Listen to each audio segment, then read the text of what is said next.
আজব শান।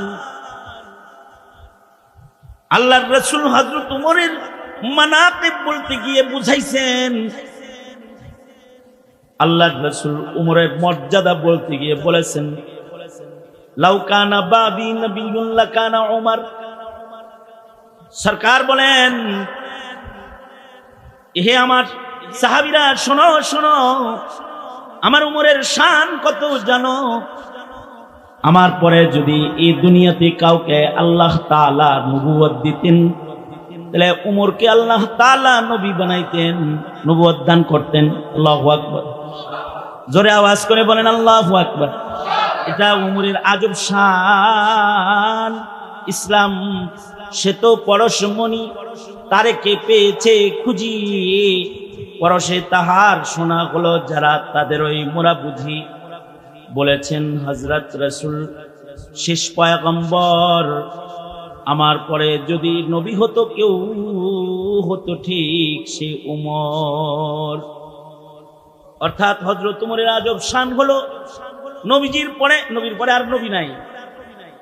আমাদের নবীর শান হলো আমাদের নবী শেষ নবী, আমাদের নবীর পরে কিয়ামত পর্যন্ত আর কোনো নবী নাই। নবীজি শেষ নবী। এই কারণে স্লোগান হলো নবীর পরে নবী নাই, সংসদে এই আইন চাই। কি ঠিক না? ঠিক। নবীর পরে নবী নাই, সংসদে এই আইনটা চাই। ঠিক কিনা? আওয়াজ করে বলেন। আপনাদের দাবি না এটা? শুধু আপনাদের দাবি না, 17 কোটি মুসলমানের দাবি, বাংলাদেশের সংসদে এই আইন হতে হবে, নবীর পরে নবী নাই, নবীর পরে নবী নাই। নবীর পরে কেউ যদি নবী হতো তাহলে উমরকে নবুয়ত দেয়া হতো। এটা উমরের মাকাম, মর্যাদা। কারণ হযরত উমর তো এক শানওয়ালা মানুষ, এমন শানওয়ালা যে নবীজির সাথে হযরত উমর কবরেও শুয়ে আছে। কারণ হযরত উমরের শান আয়েশা সিদ্দিকাকে আল্লাহর রাসূল নিজে বর্ণনা করছেন। একদিন হযরত উম্মুল মুমিনিন আয়েশা সিদ্দিকা বলে, ওগো আল্লাহর নবী, আকাশের তারকাগুলা কেউ গুনতে পারবে না। ওগো আল্লাহর নবী, আপনার উম্মতের ভেতরে এমন কেউ কি আছে যার নেকি ফেরেশতারা গুনতে পারবে না? সরকার বললেন, হ্যাঁ আছে, আমার উম্মতের ভেতরে এমন মানুষ যার নেকি ফেরেশতারা গুনাও শেষ করতে পারবে না। উম্মুল মুমিনিন সিদ্দিকা মনে করছেন আবু বকর নাম উচ্চারিত হবে, জিগাইলেন কে তার নামটা আমার শুনতে মনে চায়। আল্লাহর রাসূল বলেন, আয়েশা, আমার উম্মতের ভেতরে আমার উমর এত নেকওয়ালা, আকাশের তারা যেমন মানুষের সাধ্যে গোনা সম্ভব নয়, আমার উমরের নেক ফেরেশতাদের গয়না শেষ করা সম্ভব নয়। কিছু মুহাব্বতের অপর নাম হলো ঈমান। যে মুহাব্বত গুলো হৃদয়ে না থাকলে মুমিন হওয়া যায় না, তার ভেতরে একটা মুহাব্বত হলো নবীজির মুহাব্বত। আল্লাহর মুহাব্বতের পাশাপাশি নবীর মুহাব্বত, কোরআনের মুহাব্বত, ধর্মের মুহাব্বত, ইবাদতের মুহাব্বত, মুমিনের প্রতি মুহাব্বত, যত মুহাব্বত আছে, এই কিছু কিছু মুহাব্বতের অপর নাম হলো ঈমান। তার ভেতরে সবচেয়ে গুরুত্বপূর্ণ মুহাব্বত মুমিনের হৃদয়ে আল্লাহর মুহাব্বত। আল্লাহর মুহাব্বতের পরেই মুমিনের হৃদয়ে সবচেয়ে বেশি যে মুহাব্বতটা জায়গা দিতে হবে, রাখতে হবে, সেই মুহাব্বতটা হলো নবীজি সাল্লাল্লাহু আলাইহি ওয়াসাল্লামের মুহাব্বত। নবীজি সাল্লাল্লাহু আলাইহি ওয়াসাল্লামের এই কথা বলো না, হ্যাঁ, নবীজি সাল্লাল্লাহু আলাইহি ওয়াসাল্লামের মুহাব্বত ব্যতিরেকে কেউ মুমিন হতে পারবে না। বলেন, মুমিন হতে পারবে না। যদি কেউ মুমিন হতে চায় তাহলে তার হৃদয়ে নবীর মুহাব্বত লাগবে, নবীজির মুহাব্বত। নবীজির মুহাব্বত বিহীন মুমিন হওয়া যায় না। নবীজির মুহাব্বতের একটা পরিমাপ আল্লাহ তাআলা, আল্লাহ নবী আমাদেরকে দিচ্ছেন। কতটুকুন পরিমাপের মুহাব্বতটা নবীর জন্য হইতে হবে। নবীজির জন্য মোহাব্বত মুমিনের হৃদয়ের পরিমাণটা কি হবে, এটার আয়তনটা কত বড়, কি পরিমাণ মোহাব্বত হৃদয়ে থাকলে মুমিন হওয়া যাবে, কামেল মুমিন হওয়া যাবে। আল্লাহর নবী বললেন সাহাবীদেরকে যে নবী প্রেম কতটুকু লাগবে ইমানের জন্য, ইমান পরিপূর্ণ কামিল বানাবার জন্য নবী প্রেম কি পরিমাণ লাগবে আল্লাহর রাসূল সীমানা দিলেন। নবীজি বললেন লা ইউমিনু আহাদুকুম হাত্তা আকুনা আহাব্বা ইলাইহি মিন ওয়ালিদিহি ওয়া ওয়ালাদিহি ওয়ান নাসি আজমাইন। মানুষ তার মা বাপকে ভালোবাসে, মা বাপ তার সন্তানকে ভালোবাসে, ভাই ভাইকে ভালোবাসে, বন্ধু বন্ধুকে ভালোবাসে, অথবা দুনিয়ার অন্যান্য বস্তুকেও মানুষ ভালোবাসে। এই যে ভালোবাসাগুলো আছে, মুহাব্বত লিজাতিহি, মুহাব্বত লিগাইরিহি, হুব্বে আকলি, হুব্বে তাবিঈ, যত প্রকারের মুহাব্বত মানুষের হৃদয়ে আছে, এই সব মুহাব্বতের চাইতে আরো সুউচ্চ মুহাব্বত যতক্ষণ পর্যন্ত একটা মুমিনের হৃদয়ে তার নবীর বেলায় নবীর ব্যাপারে না হবে, ততক্ষণ পর্যন্ত সে দাবিতে নামে মুমিন হবে, কিন্তু আসলে আসমানে মুমিন হিসেবে তার নাম উঠবে না, কামেল মুমিন সে হতে পারবে না। অর্থাৎ মা সন্তানকে যতটুকু মুহাব্বত করে, নবীকে তার চাইতে বেশি মুহাব্বত করতে হবে। সন্তান মাকে যতটুকু মুহাব্বত করে, নবীজিকে উম্মত তার চাইতে বেশি মুহাব্বত করতে হবে। ভাই ভাইকে যতটুকু মুহাব্বত করে, নবীজিকে তার চাইতে বেশি মুহাব্বত করতে হবে। কর্মী তার নেতাকে যতটুকু মুহাব্বত করে, উম্মত হিসেবে নবীকে তার চাইতে সুউচ্চ মুহাব্বতটা দিতে হবে। ব্যবসায়ী তার ব্যবসারে যতটুকু মুহাব্বত করে, ব্যবসার চাইতে নবীর মুহাব্বতটা বেশি হইতে। চাকরিজীবী চাকরিকে যতটুকু মুহাব্বত করে, তার চাইতে নবীর মুহাব্বত বেশি হইতে হইবে। অর্থাৎ দুনিয়ার সকল কোয়ালিটির মুহাব্বতের চাইতে নবীর মুহাব্বত সুউচ্চ হওয়া আগ পর্যন্ত কামেল মুমিন হিসাবে সে স্বীকৃতি পাবে না। আল্লাহর নবী যখন এই কথাটা বলে দিলেন, লা ইউমিনু আহাদুকুম হাত্তা আকুনা হাব্বা ইলাইহি মিন ওয়ালিদিহি ওয়া ওয়ালাদিহি ওয়ান নাসি আজমাইন, নবীজি বললেন হাত্তাকে নিজের জানের চাইতেও বেশি মুহাব্বত করতে।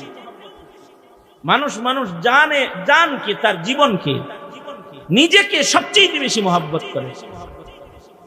এক সময় বাঁচার জন্য মানুষ সন্তানও ছেড়ে দেয়, বাঁচার জন্য মানুষ বিবি ছেড়ে দেয়, বাঁচার জন্য মানুষ দল ছেড়ে দেয়, বাঁচার জন্য মানুষ নেতা ছেড়ে দেয়। বাঁচার জন্য দেখবেন অনেক আওয়ামী লীগ, বিএনপি, বাঁচার জন্য মানুষ দল ছেড়ে দেয়, নেতা ছেড়ে দেয়। বাঁচার জন্য মানুষ নিজে বাঁচার জন্য সব ছাড়ে, নিজে বাঁচতে সে পাবেন না। ব্যবসা বাণিজ্য সব ছেড়ে দিয়া নদীর ভিতরে বাঁচার জন্য। সালমান রহমান শেয়ার বাজার সব কবজা করে খাইলো, সারা দুনিয়ার ব্যবসা বাণিজ্য সব যে নিজের মুঠের ভিতরে রাখলো বাঁচার জন্য, পাবলিকের হাতে কি যেন মরে না যায়, শেষ বেলায় যায় সব ছেড়ে দিয়া নদীর ভিতরে, নৌকার ভিতরে বয়ে দিল। বাঁচার জন্য মানুষ সব ছাড়ে, তার মানে মানুষের জানকে মানুষ সর্বোচ্চ ভালোবাসে, ঠিক কিনা?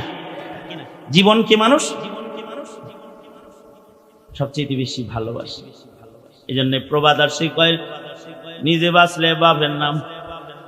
কি প্রবাদ? হ্যাঁ বলেন, নিজে বাঁচলে কার নাম?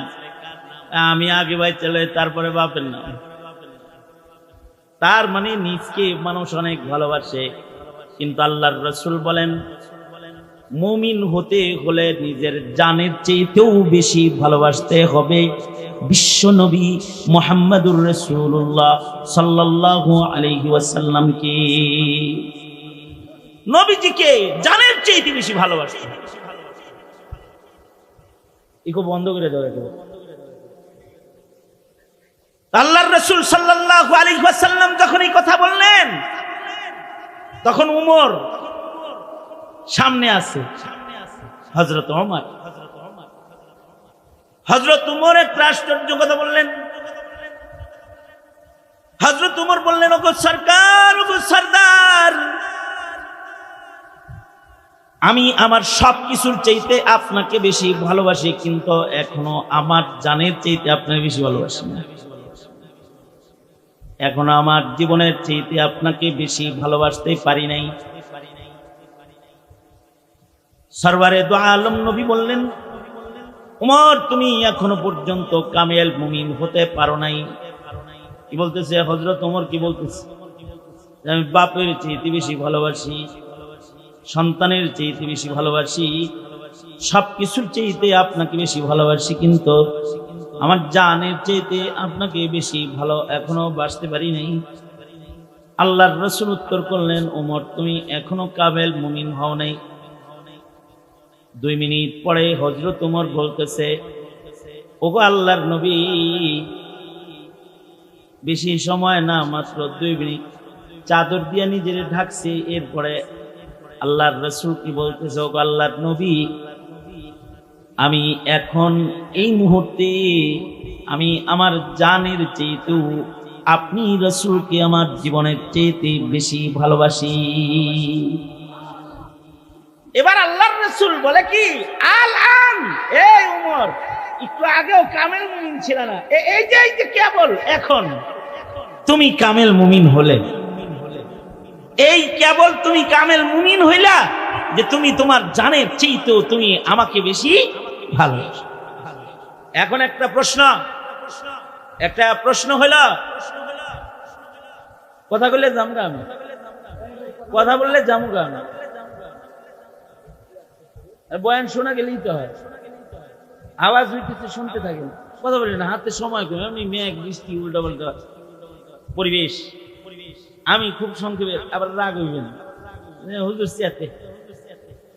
চেতি না তো, আপনি কথা কনকে, আপনি শুনতে থাকেন, নিরিবিলি বসে কথা শুনতে থাকেন, দিল দিয়ে বুঝতে থাকেন।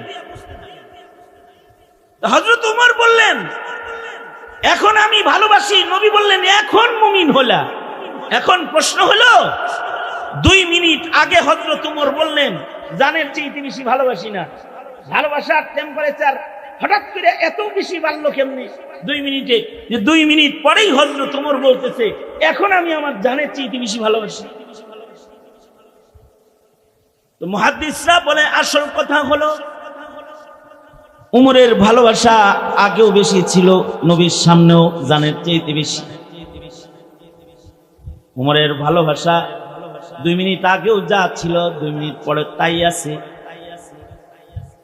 কিন্তু হযরত উমর বাহানা করলেন, উনি নবীকে ভালোবাসবেন, ভালোবাসার আবেদনটা মাসুকের কাছ থেকে আদায় করতেছে। অর্থাৎ আমি খালি বলবো, আমি আপনাকে ভালোবাসি নবী, আমি আপনাকে ভালোবাসি, আমি এটা বলবো কেন? নবীজিও বলুক, ওমর তুমি আমাকে ভালোবাসো।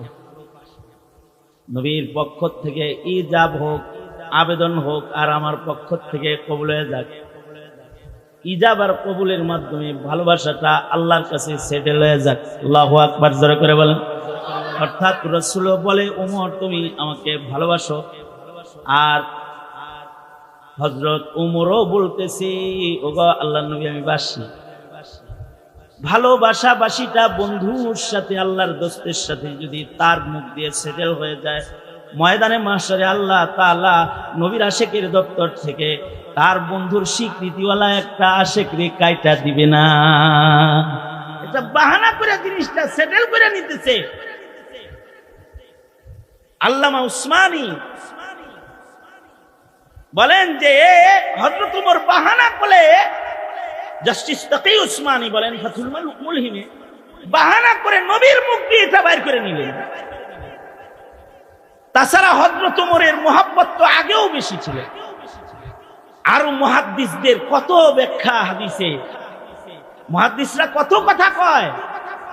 মুহাদ্দিসরা বলেন যে আসলে নবীর প্রেমটা কি, কেমন, এটা নবী প্রেমিকদেরকে শিখাইতে হইব। তো শিখাইবার লেগা আল্লাহ তাআলা একটা চিত্র আঁকলেন, প্রেম চিত্র আঁকলেন। একটা প্রেম চিত্রের মাধ্যমে নবী প্রেমের চিত্রায়ন করলেন। কিয়ামত পর্যন্ত আনেওয়ালা মুমিনরা রাসূলকে কেমনে ভালোবাসবে এটা শিখানোর জন্য বাহানাটা আল্লাহ ওমর দিয়ে করাইলেন। আর ওমর কি দিয়ে আল্লাহ তাআলা এমন বাহানা করাইতে পারেন? কারণ হযরত ওমর সাধারণ কোনো আশিক না, সাধারণ কোনো মুমিন না। আল্লাহর রাসূল হযরত ওমরের আজব আজব শান বলেছেন। আসলেই হযরত ওমরের আজব শান। আল্লাহর রাসূল হযরত ওমরের মানাকিব বলতে গিয়ে বুঝাইছেন, আল্লাহর রাসূল ওমরের মর্যাদা বলতে গিয়ে বলেছেন, লাউ কানা বাদি নবিয়্যুন লাকানা ওমর। সরকার বলেন, হে আমার সাহাবীরা শোনো শোনো, আমার ওমরের শান কত জানো? আমার পরে যদি এই দুনিয়াতে কাউকে আল্লাহ তাআলা নবুয়ত দিতেন, তাহলে ওমরকে আল্লাহ তাআলা নবী বানাইতেন, নবুয়ত দান করতেন। আল্লাহু আকবার। জোরে আওয়াজ করে বলেন আল্লাহু আকবার। এটা ওমরের আজব শান। ইসলাম সে তো পরশমণি, তারে কে পেয়েছে খুঁজিয়ে, পরশে তাহার শোনা হলো যারা, তাদের ওই মোরা বুঝি। বলেছেন হযরত রাসূল শেষ পয়গম্বর, আমার পরে যদি নবী হতো কেউ, হতো ঠিক সে ওমর। অর্থাৎ হযরত ওমরের আজব শান হলো নবীজির পরে, নবীর পরে আর নবী নাই। আমাদের নবীর শান হলো আমাদের নবী শেষ নবী। আমাদের নবীর পরে কিয়ামত পর্যন্ত আর কোনো নবী নাই। নবীজি শেষ নবী। এই কারণে স্লোগান হলো নবীর পরে নবী নাই, সংসদে এই আইন চাই। এই ঠিক না? ঠিক। নবীর পরে নবী নাই, সংসদে এই আইনটা চাই। ঠিক কি না? আওয়াজ করে বলেন। আপনাদের দাবি না এটা? শুধু আপনাদের দাবি না, 17 কোটি মুসলমানের দাবি বাংলাদেশের সংসদে এই আইন হতে হবে, নবীর পরে নবী নাই। নবীর পরে নবী নাই। নবীর পরে কেউ যদি নবী হতো তাহলে ওমরকে নবুয়ত দেয়া হতো। এটা ওমরের মাকাম, মর্যাদা। কারণ হযরত ওমর তো এক শানওয়ালা মানুষ, এমন শানওয়ালা যে নবীজির সাথে হযরত ওমর কবরেও শুয়ে আছে। কারণ হযরত ওমরের শান আয়েশা সিদ্দিকাকে আল্লাহর রাসূল নিজে বর্ণনা করছেন। একদিন হযরত উম্মুল মুমিনিন আয়েশা সিদ্দিকা বলে, ওগো আল্লাহর নবী, আকাশের তারকাগুলা কেউ গুনতে পারবে না। ওগো আল্লাহর নবী, আপনার উম্মতের ভেতরে এমন কেউ কি আছে যার নেকি ফেরেশতারা গুনতে পারবে না? সরকার বললেন, হ্যাঁ আছে, আমার উম্মতের ভেতরে এমন মানুষ যার নেকি ফেরেশতারা গুনাও শেষ করতে পারবে না। উম্মুল মুমিনিন সিদ্দিকা মনে করছেন আবু বকর নাম উচ্চারিত হবে। জিগাইলেন, কে তার নামটা আমার শুনতে মনে চায়।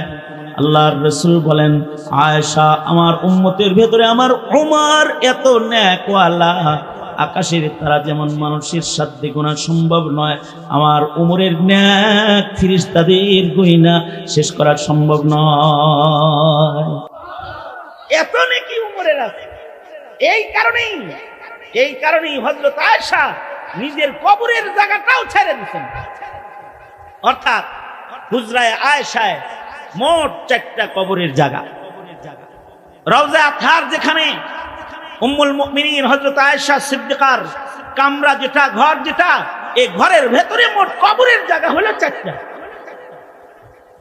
এর ভেতরে একটা কবরের জায়গা হযরত ঈসা আলাইহিস সালাতু ওয়াস সালামের জন্য আল্লাহর রাসূল ওসিয়ত করে গেছেন, এই জায়গায় ঈসা নবীর কবর হবে। ঈসা আলাইহিস সালাতু ওয়াস সালাম পূর্বে কিয়ামতে আসমান থেকে নুজুলে ঈসা হবে, দুনিয়াতে থাকবেন, মদিনায় ইন্তেকাল করবেন এবং সরওয়ারে দু আলম নবীর কবরের পাশে ফাঁকা জায়গায় হযরত ঈসা আলাইহিস সালামের কবর হবে। আল্লাহর রাসূল উম্মুল মুমিনিনের ঘরে ইন্তেকাল করেছেন। নবীদের শান হলো নবীরা যেখানে ইন্তেকাল করে সেখানে কবর হয়। এই হুজরায় আল্লাহর রাসূলের ওফাত হয়েছে, হুজরায় আয়েশায় আল্লাহর নবী দাফন হয়েছেন। হযরত সিদ্দিক আকবর যখন অসুস্থ, হযরতে সিদ্দিক আকবর আল্লাহর রাসূলের পাশে কবরের দরখাস্ত করেছেন, আয়েশা তোমার হুজরায় কি নবীর পাশে আমার কবর হবে না? অবশ্যই স্বামীর সাথে বাবার সাথে আমি থাকব, বাবা আপনার কবর এখানে হবে। হযরত আবু বকর সিদ্দিক রাদিয়াল্লাহু আনহু বললেন, হ্যাঁ কবর আমাকে দিবা, এটা আমার ওসিয়ত, নবীজির কবরের পাশে আমার কবর দিবা, কিন্তু কবর খনন করে কবরের পাশে নিয়ে আমারে রাখবা। আর আল্লাহর রাসূল হায়াতুন নবী কবরে শুয়ে আছেন। আল্লাহর নবী, নবীজি মাটির উপরে যেমন মাটির নিচে রাসূল তেমন অক্ষত হায়াতুন নবী। নবীজির কাছে জিজ্ঞাসা করবা, ও আল্লাহর নবী, আপনারা আবু বকরকে আপনার পাশে শোয়ানোর জন্য আমরা সাজায় গুজায় লয়ে আইছি, ইজাজত যদি দেন তো আপনার আবু বকরকে আপনার পাশে কবরে আমরা শোয়া দিব। সরওয়ারে দু আলম নবী যদি ইজাজত দেয় তাহলে আমাকে কবরে নামাইবা, আর যদি অনুমতি না দেয় তো জান্নাতুল বাকিতে আমাকে শোয়া দিবা। হযরত আবু বকরের ইন্তেকাল হয়ে গেলে আল্লাহর রাসূলের পাশে সিদ্দিক আকবরের কি আনা হলো। হযরত আলী রাদিয়াল্লাহু আনহু নবীজির কাছে ইজাজত চাইলে কবর থেকে আওয়াজ আসলো, আলীর দিরিক রিশকে নামার হিজরতের সাথে আবু বকর, আমার হাতের পয়লা মুসলমান আবু বকর, তাড়াতাড়ি আমার সাথে শুয়ে দিন। হযরত সিদ্দিক আকবর নবীজির পাশে শুয়ে আছেন, এবার ফাঁকা আছে আরেকটা কবরের জায়গা। হযরত আয়েশা সিদ্দিকার তামান্না হলো এই জায়গার ভেতরে হযরত আয়েশা সিদ্দিকা নিজে শুইবেন, কিন্তু হযরত ওমরের একটা আজব দোয়া ছিল, আল্লাহুম্মা রযুকনি শাহাদাতান ফি সাবিলিক ওয়াজআল মাউতি ফি বালাদি রাসূলিক। শাহাদাতের মওত চাই, মদিনায় মরণ চাই। মহান আল্লাহ হযরত ওমরের দোয়া কবুল করে শাহাদাতের মওত মদিনায় দিয়ে দিলেন। হযরত ওমর যখন মৃত্যুর ইন্তজার করতেছিলেন, মদিনায় মৃত্যু হয়েছে, এবার নিজের কবরের জায়গাটা আরেকটু ভালো বানাইবার জন্য নিজের সন্তান আব্দুল্লাহ ইবনে ওমরকে সিদ্দিকা উম্মুল মুমিনিনের কাছে পাঠাইলেন। বলেন, যাও আয়েশা সিদ্দিকা উম্মুল মুমিনিনকে বলো তার যে কবরের জায়গাটা উনি ওনার জন্য রাখছে, উনি যদি দয়া করে ওনার কবরের জায়গাটা আমাকে একটু দান করে, তাহলে আমি বরজখের জগতে নবীর কদমের কাছে একটু জায়গা চাই, কারণ কবরের জগতে আমি উমর বড় ভয় পাই। দেখো অনুমতি দেয়নি। বদরুদ্দিন আইনি রহমতুল্লাহ আলাইহি শারিহুল বুখারী তিনি বলেন, আয়েশা সিদ্দিকার তখন উমরের শান মনে পড়ে গেছে। উমরের নেকি তো ফেরেশতাও কইনে শেষ করতে পারবে না। এই জায়গায় উমরকেই মানায়, কারণ ময়দানে মাহশারে যখন আল্লাহর রাসূল আমার কামরা থেকে উঠা দাঁড়াবে আর আল্লাহর রাসূলের পাশে নিসবতে ইত্তেহাদি উম্মতের শ্রেষ্ঠ মানুষ আবু বকর দাঁড়াবে, ওইখানে ছোট্ট ঝুরিওয়ালা একটা জোনাকি মুকার বাতির মতন আমল নিয়ে আমি আয়েশা যদি দাঁড়াই, তাহলে শরম ছাড়া সূর্যের পাশে ছোট্ট বাতি শরম ছাড়া আর কোনো উপায় থাকবে না। এরকম শরম পাওয়া যাইব না। নিজের জায়গা আলোকিত নবুয়ত পাওয়ার উপযুক্ত মানুষ, নবুয়ত পাওয়ার মতো উপযুক্ততা যার আছে রাসূলের জবানে বর্ণিত, তাকেই নবীর পাশে শোয়া দিয়া আমি আমার বন্ধের কাছে চলে যাই। আল্লাহু আকবার কবীরা। ওনার কবরের জায়গা উনি ছেড়ে দিয়া উনি নিজের বন্ধের সাথে জান্নাতুল বাকিতে চলে গেলেন। তার মানে হযরত উমরের শান কিন্তু ছোটখাটো না। আল্লাহর রাসূল আরো বলেন, উমর হলেন ফারুক। বাইনাল হাক্কি ওয়াল বাতিল। আল্লাহর রাসূল উমর সম্পর্কে আরো বলেন, আমার উমর যেই পথ দিয়ে হাঁটে ও পথে শয়তান হাঁটে না। হযরত উমর সম্পর্কে আল্লাহর রাসূল আরো বলেন, নবীজি বলেন, সব নবীর জন্য একজন মুহাদ্দিস আছে, আর আমি নবীর জন্য একজন মুহাদ্দিস আছে। মুহাদ্দিস বলে যে হাদিস পড়ায়, হাদিস বর্ণনা করে, আর মুহাদ্দিস বলে যার কলবের ভেতরে আল্লাহ তাআলা আল্লাহর কথা নিজে ইলকা করে। আল্লাহর কথা আল্লাহ যে বান্দার দিলে ইলকা করে তাকে মুহাদ্দিস বলা হয়। হযরত উমর মিজাজে ওহী ছিলেন, হযরত উমর মুহাদ্দিস ছিলেন, অর্থাৎ আল্লাহ তাআলা আল্লাহর কথাকে উমরের হৃদয়ের ভেতরে আল্লাহ ঢাইলা দিতেন। আল্লাহ নিজে নিজের কথা উমরের কলবের ভেতরে ঢালতেন। যার কলবে আল্লাহ নিজের কথা ঢালে তার হৃদয়ে বুঝি নবীর মহব্বত কম? তিনি তো মুহাদ্দিস। আর উনার বসীরত, উনার দূরদৃষ্টি কিরকম? আমাদের মতো দূরদৃষ্টিওয়ালা উমর না। আমরা পর্দার ওই পাশে দেখি না, আমরা দেয়ালের ওই পাশে দেখি না, আমরা দূরবীন ছাড়া দূরে দেখি না, চশমা ছাড়া ছোট লেখা দেখি না। কিন্তু হযরত উমর মসজিদের মিম্বরে দাঁড়ায়া দাঁড়ায়া, সারিয়াকে শত শত মাইল দূরে যুদ্ধ হচ্ছে, উমর মিম্বরে মসজিদে নববীতে দাঁড়ায়া দাঁড়ায়া সব দেখতেছে। আর জুমার নামাজের খুতবার দৌরান হযরত উমর চিৎকার করে বলতেছে, ইয়া সারিয়া আল জাবাল, এই সারিয়া পাহাড়ে তাকাও, পাহাড়ে তাকাও, তোমার পিছে শত্রু। হযরত সারিয়া যুদ্ধের বিজয় অর্জন করে গাজী হইয়া যখন মদিনায় আসলেন, হযরত সারিয়া যখন বিজয় অর্জন করে মদিনায় প্রবেশ করলেন, সাহাবীরা জিজ্ঞাসা করে, সারিয়া, শুক্রবারে জুমার নামাজের মাঝখানে যে হযরত উমর তোমার ডাক ছিল, তুমি ডাকটা শুনছিলে নাকি? হযরত সারিয়া বলে, আল্লাহর জাত জালালের কসম, আমিরুল মুমিনিন যদি ডাক না দিত আর যদি ডাকটা নাই শুনতাম তাহলে কবর হয়ে যেত যুদ্ধের মাঝে। আমিরুল মুমিনিন উমর ডাকলেন, আর তাকায় দেখি শত্রু পিছনে খাড়া আছে। যুদ্ধের মোড় ঘুরায় পেছনের দিকে ফিরা যুদ্ধ শুরু করলাম, বিজয় অর্জন করলাম, বিজয়ের মালা গলায় লইয়া মদিনায় আসছি। উমর ডাক না দিলে পরাজয় ছাড়া আর কোন রাস্তা ছিল না। এইরকম দূরদৃষ্টিওয়ালা হলো হযরত উমর। আর হযরত উমর রাসূলকে ভালোবাসে কেমন? নিজেই বলতেছে, খাবারের দস্তরখানে বসে আব্দুল্লাহ ইবনে উমর উমরকে বলে, আব্বা, আল্লাহ বাঁচাইছে, বাপ বেটা দুজন মুসলমান। আমরা যদি এরকম হইতো যে আমি ছেলে মুসলমান আর আপনি বাপ কাফের, আমি গেছি নবীর লগে যুদ্ধে আর আপনি আইছেন আবু জেহেলের লগে, যদি যুদ্ধের মাঠে আপনারে পায়া যাইতাম সরাসরি কি যে করতাম, বাপ হিসেবে আপনাকে সম্মান করা তো জরুরি, গলাটা কেমনে কাটতাম, বিব্রত হয়ে যেতাম, কিভাবে আপনার সাথে আমি যুদ্ধে লিপ্ত হতাম, এটা কষ্টকর ছিল আমার জন্য।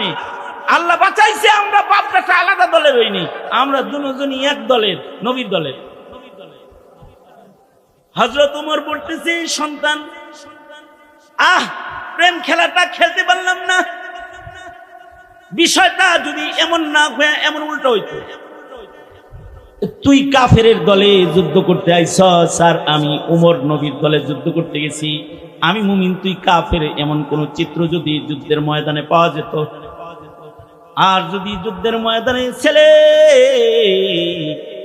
আমি উমর যদি তোরে একবার খালি পাইতাম খোলা আকাশের নিচে, তাহলে উমরের কোমরের নাঙ্গা ধারালো তরবারির দ্বারা খোলা আসমানের নিচে নিজের হাতে তোর গর্দানটাকে এক কপে নামায়া দিয়া আমি দেখায় দিতাম, আমি আমার আল্লাহ আমার রাসূলকে তোর মতো এমন ছেলের চাইতে কোটি কোটি গুণ বেশি ভালোবাসি। যার ভালোবাসার সীমানা হলো এই জায়গায়, তিনি কি কয়? তিনি কয়, আমি কিন্তু আমার জানের চাইতে আপনাকে বেশি ভালোবাসি।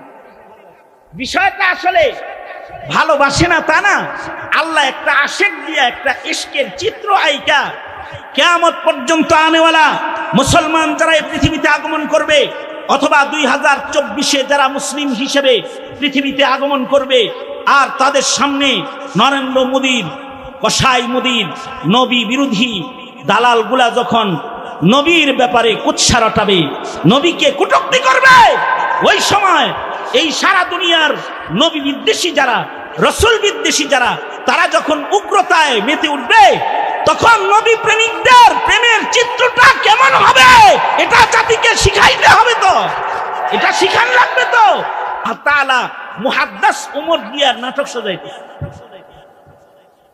হযরত উমর বলে, ওগো আল্লাহর নবী, জানের চাইতে আপনাকে বেশি ভালোবাসি না। আল্লাহর রাসূল বলে, তাহলে তুমি কামেল মুমিনও না।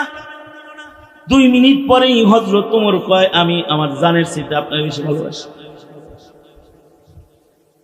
আল্লামা উসমানী বলে, আসলে 2 মিনিট আগেও ভালোবাসা ছিল, এখনো তাই আছে। এগুলো হলো সবক, উম্মতের জন্য প্রেম সবক। আর এগুলো হলো হযরত উমরের প্রেম খেলার শ্রেষ্ঠ প্রেমের বাহানা, যে আমি রাসূলকে ভালোবাসি। আল্লামা উসমানী বলে, রাসূলও আবেদন করুক, উমর আমাকে তুমি ভালোবাসো। এ কারণে হে মুসলিম মিল্লাতের সৈনিকেরা, যারা জন্মসূত্রে মুখে পেয়েছ লা ইলাহা ইল্লাল্লাহ মুহাম্মাদুর রাসূলুল্লাহ, মনে রাখবে এই কালেমাওয়ালার জন্য ইমানের মুহাব্বত, নবীর মুহাব্বত, মাদ্রাসার মুহাব্বত, কোরআনের মুহাব্বত, ধর্মের মুহাব্বত, আলেমের মুহাব্বত, হুব্বে ঈমানি যেগুলো আছে, এই ঈমানি মুহাব্বত গুলোকে দুনিয়ার অন্য মুহাব্বতের নিচে ফালায়া কসম আল্লাহ, কামেল মুমিন হিসেবে আল্লাহর আদালতে দাঁড়ানো যাবে না। যদি কামেল মুমিন হিসেবে আল্লাহর আদালতে দাঁড়াইতে হয়, তাইলে এই মুহাব্বতের পরিমাপটা হতে হবে সুউচ্চ, সর্বোচ্চ।